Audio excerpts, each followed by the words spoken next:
Still working on the Datsun Kingpin rebuild. Basically, let's see here. What did I do? I took the Zert fittings out, cleaned them out.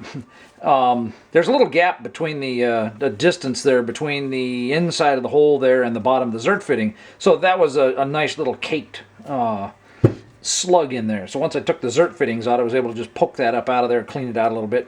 The Zert fitting, I got the length of the Zert fitting, I got that much crud squirted out and then some clean grease. So that's all taken care of. When you lay this out and you're getting ready to start positioning this, make sure that you get everything oriented correctly, because you can put that on upside down. Okay? It will go on. You could put the bearing on the wrong side and stuff like that. And then basically you get on the card and it will not bolt up. The dog bone will not go on upside down. So then you'll be got wheels that point at the sky and you'll be going, what the? So not fun to have to take it back apart. So this big slot here, this is for the steering arm. Steering arm goes on the bottom. The smaller hole goes on the bottom. That's where the fulcrum pin goes through. That's where all the weight of the vehicle resides. This is just a rubber bushing up here. It's not even a machined surface or anything like that. That's the top. So I've got the bearing over on the right hand side. I got my shims on the right hand side. I basically have everything set up where I want it. So we're going to go ahead and start assembling this as if it's the last time. I kind of hope it is.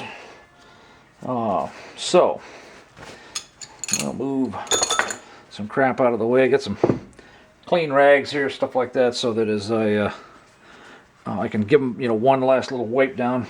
We're going to put some grease on them. So to do that, you can pull it out of the tub or whatever, but I'm just going to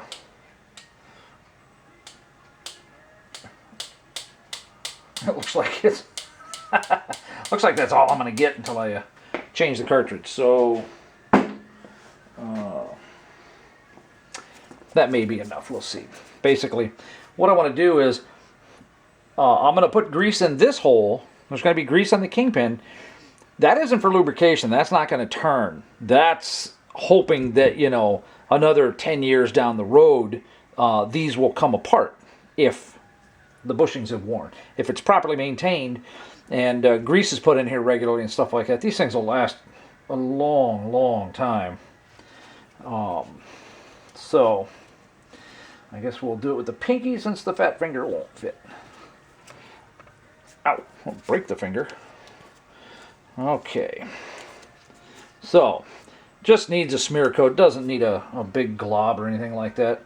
I'm going to make sure I get a little bit on the each of the surfaces here too. Even though the bearing sits on one of them, again, it's partly to keep corrosion at bay.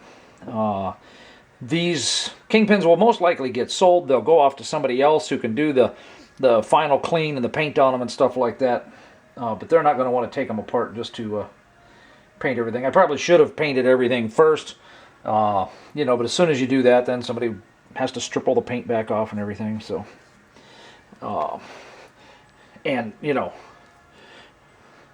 really what I'm trying to say is I'm too lazy to, paint it and wait for all that crap. I'd much rather leave that for the next person to rattle can it whatever color he wants and call it good. Okay, we'll put a little on the these surfaces as well. Okay, now let's get it back to the correct orientation. I don't need grease on the bearing. Whoops. I don't need grease on the bearing. But I do want a little bit on the shims. They're not going to rotate. But I don't really want to put anti-seize or anything like that on any of this stuff and have it conflict with the grease I'm using. So I'm just going to put a thin coat of grease on everything for corrosion protection. Let's see here. last but not least, the Kingpin. So,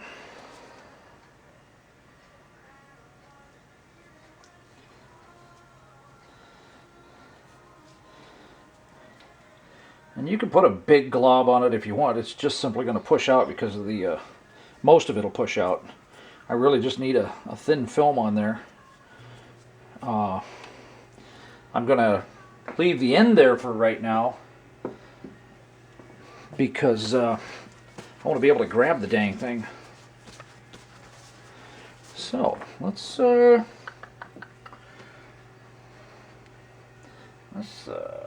what we can do here. So, I've got the flat facing straight back at me, just to help with the orientation. I hate greasy parts. Okay, let's bring that a little closer.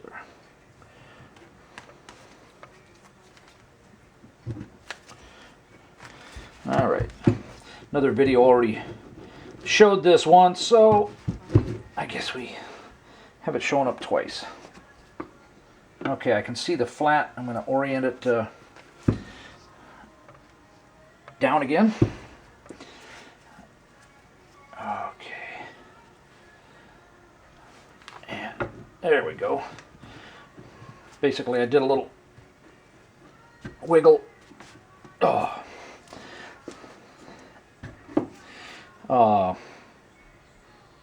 You can kind of feel here, they're roughly the same diameter, so you can kind of do it, and I gave it a little twist and a little lift there and put it right up.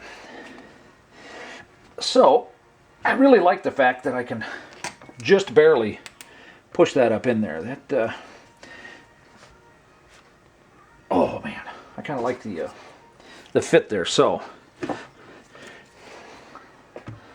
I've got a plastic headed hammer here.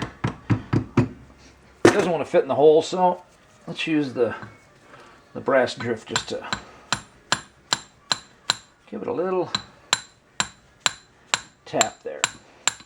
And basically I'm looking to center that flat again. That's pretty close. It was twisted the other way this time. All right, that looks good. Let's, I still haven't cleaned up the cotter bolt. Cotter bolt's going to go in from the other side.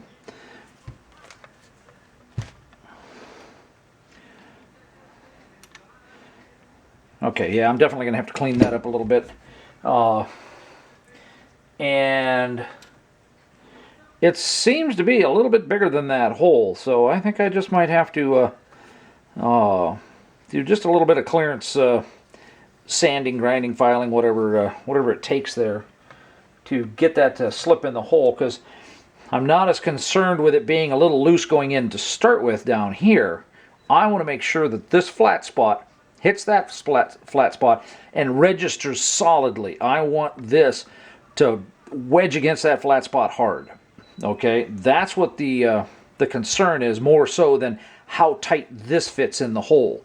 If this fits in the hole too tight and I can't get it hammered down there or pulled in with the nut tight enough to get that flat spot to anchor the Kingpin solid, then I've got a problem. Then as grease starts drying up in here and stuff like that, then the Kingpin's going to want to start turning.